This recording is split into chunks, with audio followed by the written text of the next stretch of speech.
She lay in the wreckage of her own warship, beaten, bleeding, ready to die. A human stood over her, unarmed, wounded, and offered her water. Then he said something that shattered everything she thought she knew. But what happened next will change how you see enemies forever. First, let's go back to the beginning. Alira had tasted hatred more times than she could count. It had a flavor, metallic, biting, sharp like shattered glass on the tongue. She'd seen it in the eyes of dying civilians, in the final pleas of enemy soldiers, even in the mirror before battle. But what she saw in this man, this human, wasn't hatred. It was something worse. Pity. The canteen trembled in her grip, the icy water sluicing down her cracked lips and onto her chin. Her muscles screamed with each motion, every joint in rebellion after hours, no, days, of exposure and wreckage. The sun above burned red, the atmosphere of this planet still pulsing with residual plasma strikes. Around her, the bones of the Zenthari elite lay in contorted silence, their honor vaporized with the fall of the ascendancy. Jacob didn't move. He knelt beside her like they were equals, like she hadn't glassed 17 planets, like she hadn't reduced 1,000 years of culture to ash because an admiral on a screen said, "Make an example." His face was young, but his eyes had seen war. Not from orbit, not behind command lines. Ground war, intimate war. The kind that turned people into animals and animals into ghosts. "I burned cities," she said at last, her voice a ragged rasp. "I buried children alive in firestorms. Do you even know who I am?" "I know exactly who you are," Jacob replied, matter of fact. "I watched your ships block out our sun." She blinked once, slowly. "Then why? This?"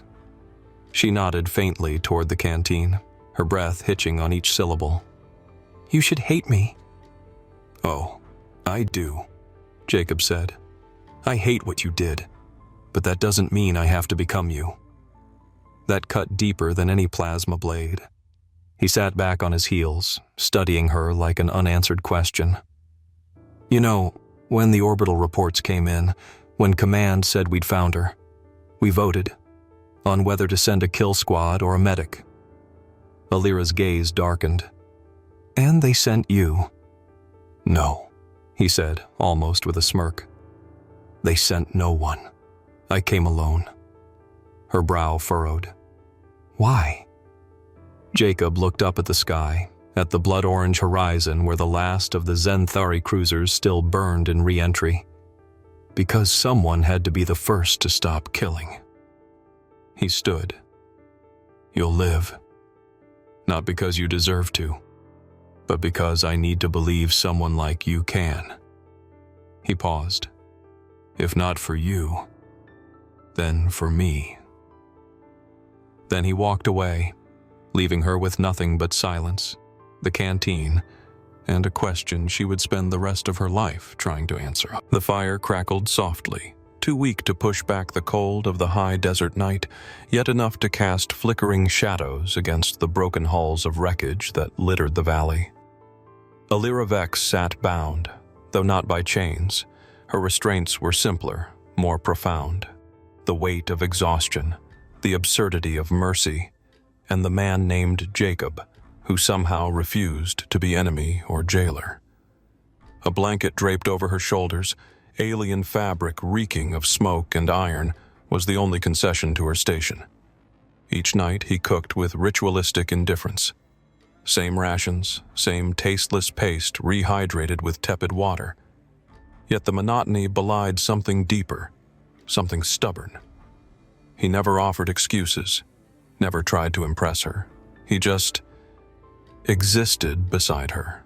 Quiet when she spat poison, calm when she recited atrocity like scripture, listening with the patience of a priest tending a heretic who didn't want to be saved. She knew his game, a trap of ideology, a performance of virtue. Humans were like that, infected by the belief that decency was contagious, so she fought it, recounting details that should have broken him. She described the screams on Virulent 4, the children torn from bunkers and set alight to draw out resistance fighters. She described the silencing of poets, the chemical smog over the coral cities of Delrune. Her voice, low and precise, carved each word like a knife. But he never flinched.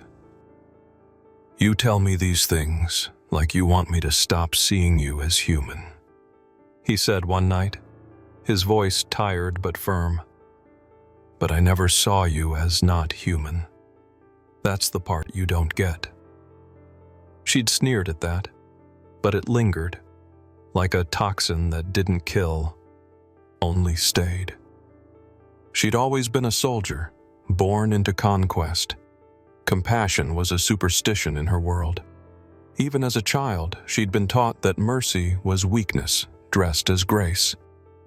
And yet, this man, this broken, limping fool who dared speak her name without venom, was undoing years of training with nothing but silence and questions.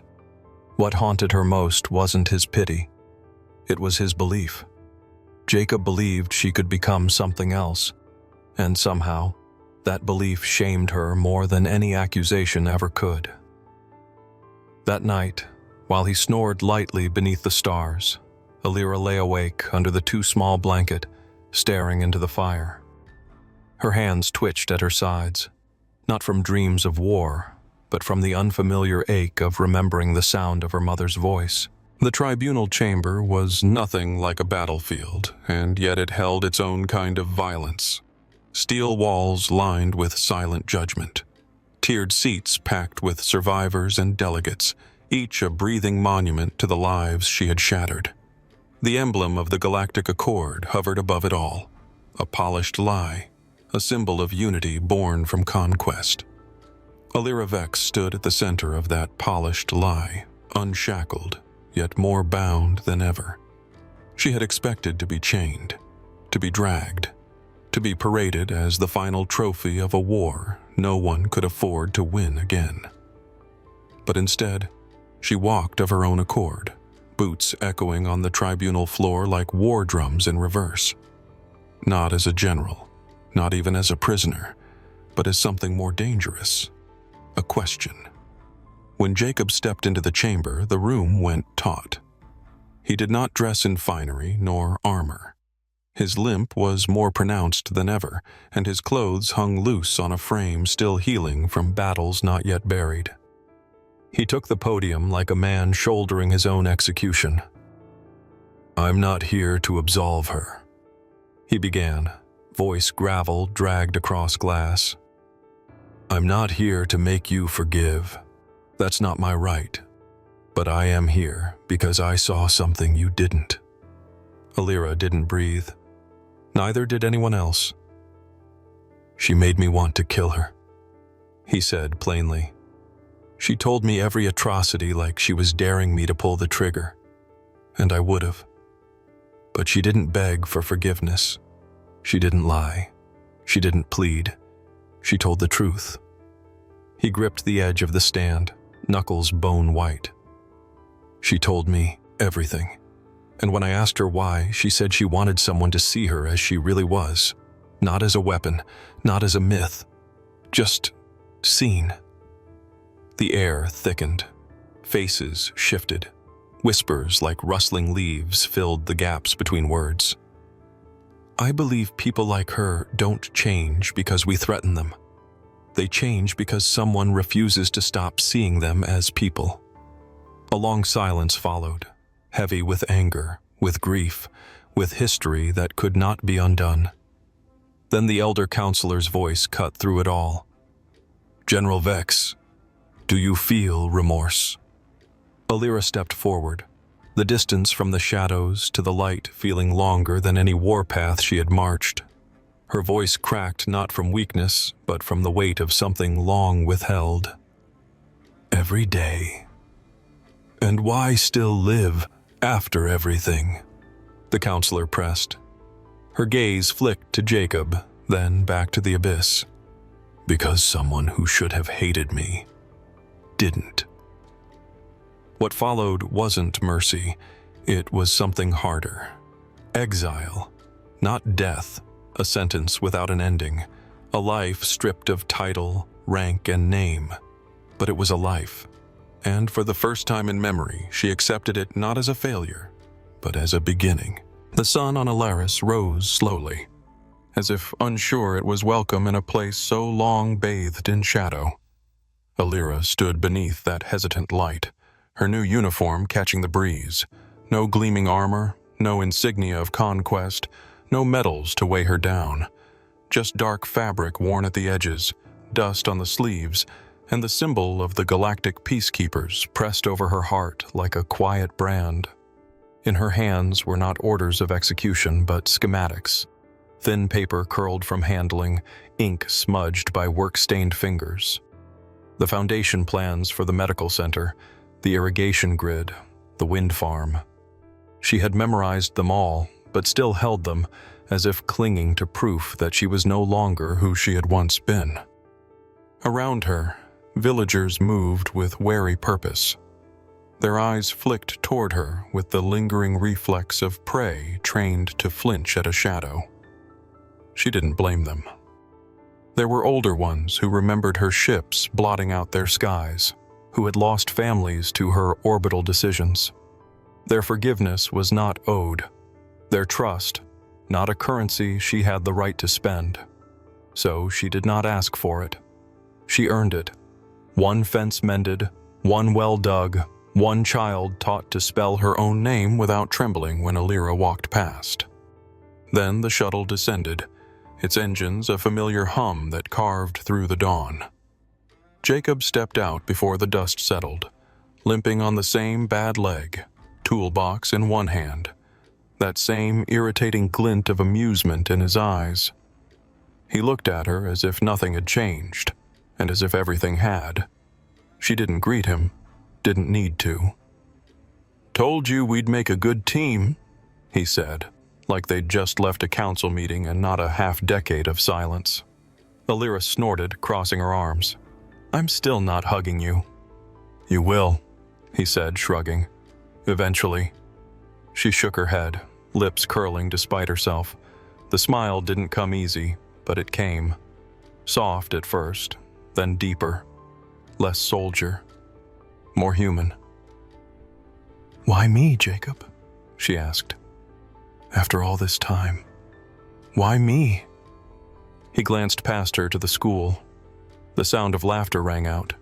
Clean, unbroken, unafraid. "Because the first thing you ever said to me was that you wanted to die." She looked away. "And I knew," he said gently, "that someone who still feared dying hadn't given up on living." She blinked against the sun.